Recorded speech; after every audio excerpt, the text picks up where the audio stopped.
నమస్తే welcome to view point నేను Sirisagar America అధ్యక్షుడు డొనాల్డ్ ట్రంప్ ఉక్రెయిన్ అధ్యక్షుడు జెలెన్స్కీకి షాక్ ఇచ్చారు.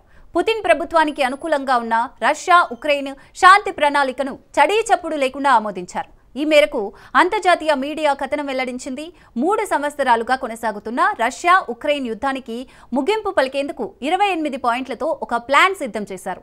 అందులో ఎక్కువ పాయింట్లు రష్యాకు అనుకూలంగా ఉన్నాయి. ఆ ప్రతిపాదనలను అమెరికా రష్యా అధికారులు సంయుక్తంగా రూపొందించారు. ఇటీవల దానిని జెలెన్స్కీ ప్రభుత్వానికి అందించారు. దీనిపై డొనాల్డ్ ట్రంప్ ప్రత్యేక రాయబారి స్టీవ్ విట్కాఫ్, ఉక్రెయిన్ జాతీయ భద్రతాధిపతి రుస్తుమ్ ఉమరోవ్ మధ్య సమావేశం జరిగింది. ఈ ప్రణాళికకు అంగీకారం తెలపాలని అమెరికా కోరుకుంటుందని ఆ సందర్భంగా విట్కాఫ్ స్పష్టం చేశారు. కానీ ఇందులో పొందుపరిచిన పలు నిబంధనలను జెలెన్స్కీ తీవ్రంగా వ్యతిరేకిస్తున్నారు. వాటిని అంగీకరించడం అంటే తమ సార్వభౌమత్వాన్ని వదులుకోవడమేనని కీవ్ ఆందోళన వ్యక్తం చేస్తోంది.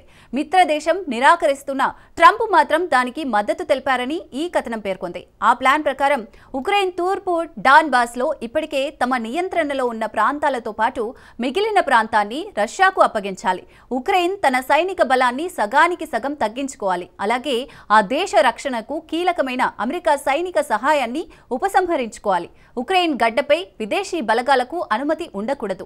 రష్యా భూభాగంలోకి దాడి చేయగల ఆయుధాలను ఉక్రెయిన్కు ఎవరూ అందించకూడదు. స్వదేశంలో వెలుగు చూస్తున్న అవినీతి కుంభకోణాల్లో తన సన్నిహితుల పేర్లు ఉండటంతో జెలెన్స్కీ రాజకీయంగా ఉక్కిరిబిక్కిరవుతున్నారు. ఆయన సహాయకుల్లో పలువురిని వారి పదవుల నుంచి తొలగించాలన్న డిమాండ్లు తీవ్రమవుతున్నాయి. ఈ రాజకీయ అస్థిరతలను వాషింగ్టన్ ఒక అవకాశంగా చూస్తుందనే అభిప్రాయం వ్యక్తమవుతోంది. ఈ నేపథ్యంలోనే ఈ ప్లాన్ను ప్రతిపాదించడం గమనార్హం.